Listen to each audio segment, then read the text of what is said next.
सभी साथियों को नमस्कार। साथियों, आज के वीडियो में हम सीखेंगे कक्षा 5 और 8 के जो विद्यार्थी हमारी शाला में दर्ज है, उनका वार्षिक परीक्षा में सम्मिलित होने के लिए छात्रों का रजिस्ट्रेशन हमें करना है। हमारी शाला में कक्षा 5 और 8 में जितने भी दर्ज छात्र छात्रा हैं, उन सभी का हमें रजिस्ट्रेशन करना है। रजिस्ट्रेशन करने के बाद ही वो वार्षिक परीक्षा में सम्मिलित हो पाएंगे। रजिस्ट्रेशन हम कैसे करेंगे, ये हम आपको मोबाइल से भी करके दिखाएंगे और हम अपने पीसी से भी करके दिखाएंगे। पहले हम पीसी से करके देखेंगे, इसके बाद आप ये वीडियो पूरा देखें। इसके बाद हम इसी प्रक्रिया को मोबाइल पर करके भी दिखाएंगे। आप कक्षा 5 और 8 के छात्रों को रजिस्ट्रेशन करने की आखिरी तारीख 15 फरवरी है, तो आप 15 फरवरी से पहले अपनी समस्त कक्षा 5 और 8 में दर्ज बच्चों का रजिस्ट्रेशन पूर्ण कर लें। सबसे पहले हम आपको अपने पीसी पर इस प्रक्रिया को हम बताते हैं। आप इसके बाद यही वीडियो हम आपको अपने मोबाइल पर भी करके दिखाएंगे। वीडियो को जरूर पूरा देखें। शाला के किसी भी शिक्षक की यूनिक आईडी और जन्म तिथि से हम आरएस के पोर्टल लॉगिन कर सकते हैं और इस प्रक्रिया को पूरा कर सकते हैं। हम राज्य शिक्षा केंद्र आरएस के पोर्टल ओपन कर रहे हैं। यहाँ आपको 3 ऑप्शन दिखाई दे रहे हैं, गवर्नमेंट, प्राइवेट, मदरसा। जो गवर्नमेंट टीचर है वो इसी पर क्लिक रहने दें। जो प्राइवेट टीचर है, प्राइवेट शाला, ये इस पर क्लिक करके प्राइवेट शाला का रजिस्ट्रेशन कर सकते हैं। मदरसा विद्यालय वाले मदरसा सिलेक्ट करके उनके छात्रों का रजिस्ट्रेशन कर सकते हैं। हम यहाँ शिक्षक की यूनिक आईडी दर्ज करेंगे। यूनिक आईडी दर्ज करने के बाद यहाँ शिक्षक की जन्म तिथि दर्ज करना है। जन्म तिथि दर्ज करने के बाद यहाँ ये कैप्चा दर्ज करना है हमें।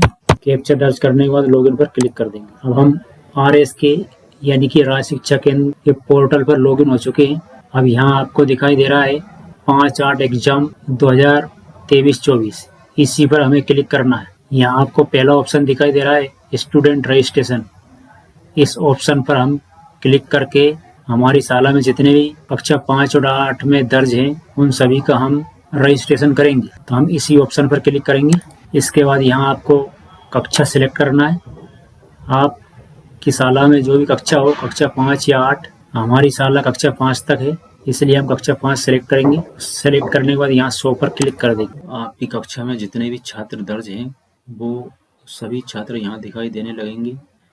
अब हमें यह मिलान करना है, ये जो सभी छात्र हैं दिखाई दे रहे हैं, आपकी कक्षा में जितने भी छात्र दर्ज हैं, वो सभी छात्र यहाँ आपको दिखाई देंगे। सभी छात्रों का मिलान कर लें। अगर कोई छात्र यहाँ आपको गलत दिखाई दे रहा है, यानी कि आपकी शाला में दर्ज नहीं है और उसका नाम यहाँ दिखाई दे रहा है, तो आप रिमूव का ऑप्शन आपको जो दिखाई दे रहा है और ये डिलीट का एक ऑप्शन दिखाई दे रहा है आपको यहाँ, इस ऑप्शन पर जाकर आप उस छात्र को डिलीट भी कर सकते हैं। एक्शन वाले ऑप्शन में जाकर हम छात्र का रजिस्ट्रेशन करेंगे। ये एक्शन वाला ऑप्शन दिखाई दे रहा है। एक्शन वाले ऑप्शन में ये आपको राइट का जो निशान दिखाई दे रहा है, हमें इसी पर क्लिक करना है। हम छात्र का रजिस्ट्रेशन कर रहे हैं, हमें इसी ऑप्शन पर क्लिक करना पड़ेगा। तो हम राइट वाले ऑप्शन पर क्लिक करते हैं। अब यहाँ पर आपको छात्र की संपूर्ण जानकारी दिखाई देगी। शाला का डाइस कोड, समग्र आईडी छात्र की, छात्र का नाम। अगर छात्र का नाम गलत है तो आप सुधार भी सकते हैं। जन्म तिथि गलत है तो आप इस कैलेंडर को सिलेक्ट करके और जन्म तिथि सुधार सकते हैं। जो भी जन्म तिथि आपके भर्ती रजिस्टर में लिखी हुई है, वो आप यहाँ उसे संशोधन कर सकते हैं। क्लास वाले ऑप्शन में कुछ भी नहीं करना है हमें। प्रवेश पंजीयन क्रमांक यहाँ आपको दर्ज करना पड़ेगा। छात्र को आपने कितने नंबर पर प्रवेश पंजीयन क्रमांक दिया है, वो यहाँ आपको प्रवेश पंजीयन क्रमांक दर्ज करना है। यहाँ आपको CWSN में विकलांग अगर है छात्र तो यस सिलेक्ट करेंगे, अगर विकलांग नहीं है तो नो ही सिलेक्ट रहने दें। जेंडर में आप मेल फीमेल अगर सिलेक्ट करेंगे, अगर बालक है तो मेल रखना है, अगर बालिका है तो फीमेल सिलेक्ट करना है। कैटेगरी में हम कोई भी संशोधन नहीं कर सकते, ये कैटेगरी वाला कॉलम लॉक है। फादर नेम में जो भी छात्रा के फादर का नाम है वो आप यहाँ सुधार सकते हैं, अगर सही है तो ऐसा ही रहने दें। मदर नेम में भी आप माता का नाम अगर सही है तो ऐसा रहने दें, अगर गलत है तो आप माता का नाम भी सुधार सकते हैं। पेरेंट्स मोबाइल नंबर में आप पेरेंट्स का, माता पिता का मोबाइल नंबर दर्ज करना है। अगर मोबाइल नहीं है तो आप 99 लिख के दर्ज कर सकते हैं। मीडियम में हम हिंदी सेलेक्ट करेंगे क्योंकि छात्र का परीक्षा का माध्यम हिंदी है, इसलिए हम यहाँ हिंदी सेलेक्ट करके रखेंगे। अगर आपका छात्र इंग्लिश मीडियम का है तो आप इंग्लिश सेलेक्ट कर लेंगे। यहाँ पे हमारा छात्र हिंदी मीडियम में परीक्षा देगा, इसलिए हम यहाँ हिंदी सेलेक्ट करेंगे। फर्स्ट भाषा विषय चयन में हम फर्स्ट लैंग्वेज में हम हिंदी सेलेक्ट करेंगे। जैसे ही आप हिंदी सेलेक्ट करेंगे तो सेकेंड लैंग्वेज इंग्लिश ऑटोमेटिक आ जाएगा। सब्जेक्ट 1 गणित ऑटोमेटिक आ जाएगा। सब्जेक्ट 2 पर्यावरण अध्ययन ऑटोमेटिक आ जाएगा। अब आपको यहाँ थर्ड लैंग्वेज सेलेक्ट करना है। थर्ड लैंग्वेज में आपको भाषा का चयन नहीं, इसी को सिलेक्ट करना है। अब हम एक बार और देख लेंगे, मिलान कर लेंगे, संपूर्ण जानकारी सही है। यहाँ प्रवेश पंजीयन क्रमांक हम भूल गए थे, इसलिए हम प्रवेश पंजीयन क्रमांक डालेंगे। आप इस तरह से छात्र की जानकारी देख लें, एक बार मिलान कर लें। मिलान करने के बाद यहाँ आप वेरीफाई इस ऑप्शन पर क्लिक करेंगे। जैसे ही आप वेरीफाई ऑप्शन पर क्लिक करेंगे आपके पास एक मैसेज आएगा। मैं घोषणा करती हूँ, मेरे द्वारा विद्यार्थी की सभी उपलब्ध जानकारियों का सत्यापन कर लिया गया है, इसमें कोई त्रुटि नहीं है।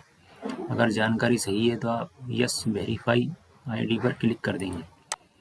जैसे ही आप यस वेरीफाई आईडी पर क्लिक करेंगे स्टूडेंट डिटेल वेरीफाइड सक्सेसफुली का मैसेज आएगा और ओके पर हम क्लिक कर देंगे।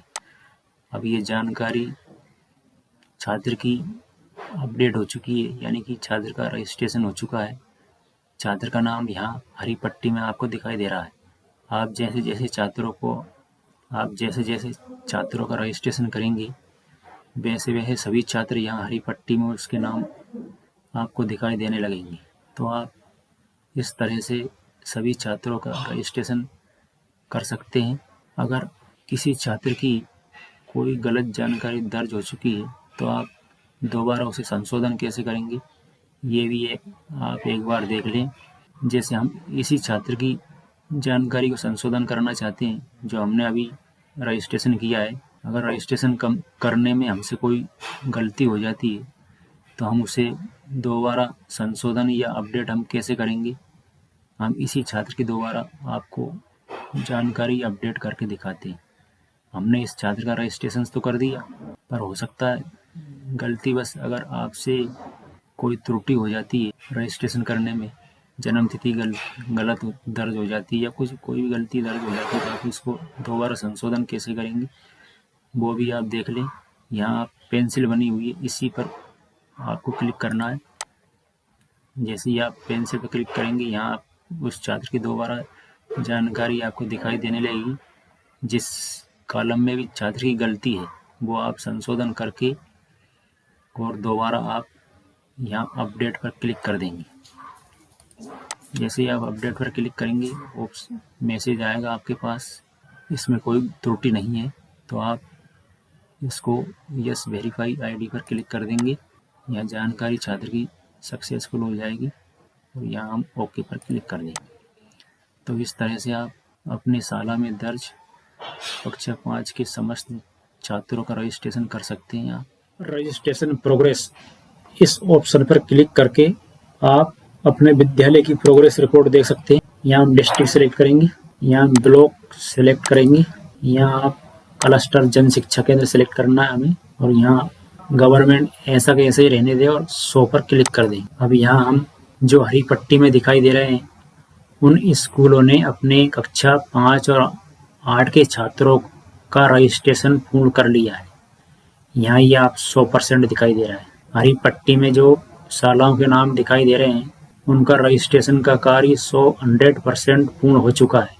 जो रेड पट्टी में दिखाई दे रहे हैं, शालाएं दिखाई दे रही हैं रेड पट्टी में, उनका रजिस्ट्रेशन अभी पूर्ण नहीं हुआ है। तो आप इस तरह से रजिस्ट्रेशन प्रोग्रेस भी देख सकते हैं। अभी RSK के द्वारा नए छात्रों को कैसे जोड़ें उसका ऑप्शन अभी ऐड नहीं किया गया है।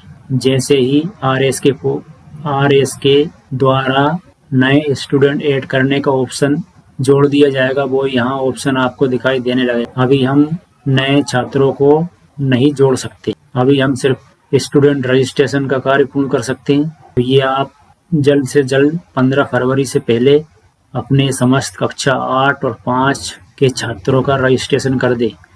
रजिस्ट्रेशन होने के बाद ही छात्र वार्षिक परीक्षा में बैठ पाएंगे। तो इस प्रक्रिया को आप जल्दी से पूर्ण कर लें। अब इसी प्रक्रिया को हम अपने मोबाइल पर करके दिखाते हैं आपको।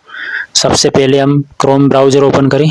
इसके सर्च बार में RSK दर्ज करना है, RSK पोर्टल या RSK MP लिखकर और सर्च कर दे। पहला ऑप्शन दिखाई दे रहा है राज्य शिक्षा केंद्र, इसी ऑप्शन पर क्लिक करना है। यहाँ आपको अपने मोबाइल को डेस्कटॉप मोड में करना है। डेस्कटॉप मोड में करने के लिए 3 डॉट पर ये 3 बिंदु जो दिखाई दे रहे हैं आपको इसी पर क्लिक करना है। यहाँ आपको लास्ट में ऑप्शन दिखाई दे रहा है डेस्कटॉप साइड, इस चौकाने में आपको क्लिक करना है। अब हमारा मोबाइल डेस्कटॉप मोड में हो चुका है। अब यहाँ हम शाला के किसी भी शिक्षक की यूनिक ID दर्ज करेंगे। यूनिक ID दर्ज करने के बाद यहाँ शिक्षक की जन्म तिथि दर्ज करना है। जन्म तिथि दर्ज करने के बाद ये कैप्चा दर्ज करना है। कैप्चा दर्ज करने के बाद हम लॉगिन पर क्लिक कर देंगे। जैसे ही हम लॉगिन पर क्लिक करेंगे हम राज्य शिक्षा केंद्र के पोर्टल पर लॉगिन हो चुके हैं। अब यहाँ हम पेज को थोड़ा बड़ा करेंगे। यहाँ पर ये ऑप्शन आपको दिखाई दे रहा है 5-8 एग्ज़ाम 2023-24, इसी पर हमें यहाँ क्लिक करना है। जैसे ही आप क्लिक करेंगे पहला ऑप्शन दिखाई दे रहा है स्टूडेंट रजिस्ट्रेशन, हमें इसी ऑप्शन पर क्लिक करना है। हम पेज को थोड़ा बड़ा करेंगे। यहाँ आपको कक्षा सेलेक्ट करना है। हम कक्षा 5 का रजिस्ट्रेशन कर रहे हैं, 5 के छात्रों का। हम कक्षा 5 सेलेक्ट करेंगे और कक्षा 5 सेलेक्ट करने के बाद 100 पर क्लिक कर देंगे।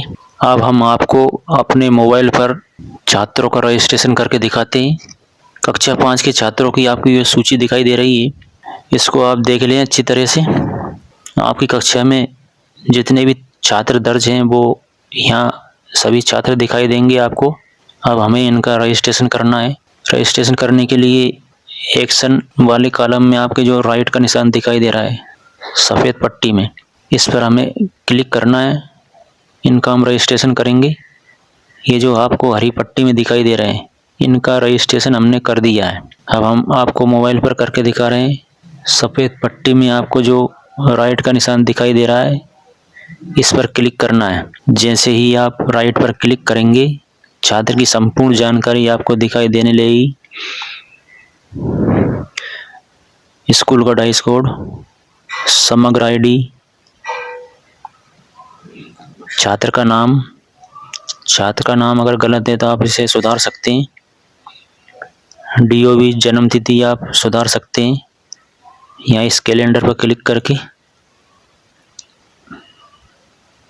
जो भी जन्म तिथि आपकी भर्ती रजिस्टर में छात्र की लिखी हुई है वो आप यहाँ सही दर्ज करेंगे। क्लास में हमें कुछ भी नहीं करना है। प्रवेश पंजीयन क्रमांक में हमें यहाँ छात्र का पंजीयन क्रमांक दर्ज करेंगे। CWSN में अगर छात्र विकलांग है तो यहाँ यस सेलेक्ट करेंगे, अगर विकलांग नहीं है तो नो सेलेक्ट रहने दें। जेंडर में आप मेल फीमेल सेलेक्ट करेंगे, अगर बालक है तो मेल रखेंगे और बालिका है तो फीमेल सेलेक्ट करेंगे। कैटेगरी में हमें कुछ भी सिलेक्ट नहीं करना, कैटेगरी लॉक है, इसमें हम संशोधन नहीं कर सकते। फादर नेम में अगर पिता का नाम गलत है तो आप सुधार सकते हैं। माता का नाम में अगर माता का नाम भी गलत है तो इसे भी आप सुधार सकते हैं। पेरेंट्स मोबाइल नंबर यानी माता पिता का मोबाइल नंबर यहाँ दर्ज करना है। अगर मोबाइल नंबर नहीं है तो आप 99 भी दर्ज कर सकते हैं। मीडियम में हमें यहाँ हिंदी सेलेक्ट करना है क्योंकि छात्र हिंदी मीडियम में परीक्षा देगा, इसलिए यहाँ हिंदी सेलेक्ट करके रखें। विषय चयन में हमें यहाँ विषय का चयन करना है। हम यहाँ हिंदी सेलेक्ट करेंगे। जैसे ही आप हिंदी सेलेक्ट करेंगे वैसे ही सेकेंड लैंग्वेज इंग्लिश आ जाएगा, सब्जेक्ट 1 गणित ऑटोमेटिक आ जाएगा और सब्जेक्ट 2 पर्यावरण अध्ययन ऑटोमेटिक आ जाएगा। अब यहाँ हमें थर्ड लैंग्वेज सेलेक्ट करना है। इसमें हमें भाषा का चयन नहीं, इसको सेलेक्ट करेंगे। इसके बाद आप एक बार और मिलान कर लेंगे। छात्र की जानकारी सही है। अगर सही है तो आप वेरीफाई इस ऑप्शन पर क्लिक करेंगे। जैसे ही आप वेरीफाई ऑप्शन पर क्लिक करेंगे आपके पास नया मैसेज आएगा। जो जानकारी दर्ज की गई है इसमें कोई भी त्रुटि नहीं है, तो आप इसे यस वेरीफाई पर क्लिक कर देंगे। जैसे ही आप यस वेरीफाई पर क्लिक करेंगे छात्र का रजिस्ट्रेशन सक्सेसफुल हो चुका है, इसका हमें मैसेज प्राप्त हो जाएगा। हम ओके पर क्लिक कर देंगे। अब जिस छात्र का हमने रजिस्ट्रेशन किया है उस छात्र का नाम यहाँ हरी पट्टी में हमें दिखाई देने लगेगा, यानी कि ये छात्र का रजिस्ट्रेशन हो चुका है। आप इसी तरह से समस्त छात्रों का रजिस्ट्रेशन कर सकते हैं। तो साथियों, ये था वीडियो हमारी कक्षा 5 और 8 के छात्रों का रजिस्ट्रेशन हम कैसे करें। वार्षिक परीक्षा में बैठने के लिए छात्रों का रजिस्ट्रेशन करना ज़रूरी है। रजिस्ट्रेशन करने के बाद ही RS के द्वारा वार्षिक परीक्षा के नंबर भी हमें ऐड करना है। इसके बाद उनके प्रवेश पत्र जारी किए जाएंगे और फिर वो वार्षिक परीक्षा में छात्र बैठ पाएंगे। तो ये प्रक्रिया आपने अभी देखी, PC पर भी देखी और अपने मोबाइल पर भी देखी। आप भी अपने मोबाइल से ये प्रक्रिया कर सकते हैं। वीडियो को लाइक, शेयर, सब्सक्राइब जरूर करें। वीडियो देखने के लिए सभी का बहुत बहुत धन्यवाद।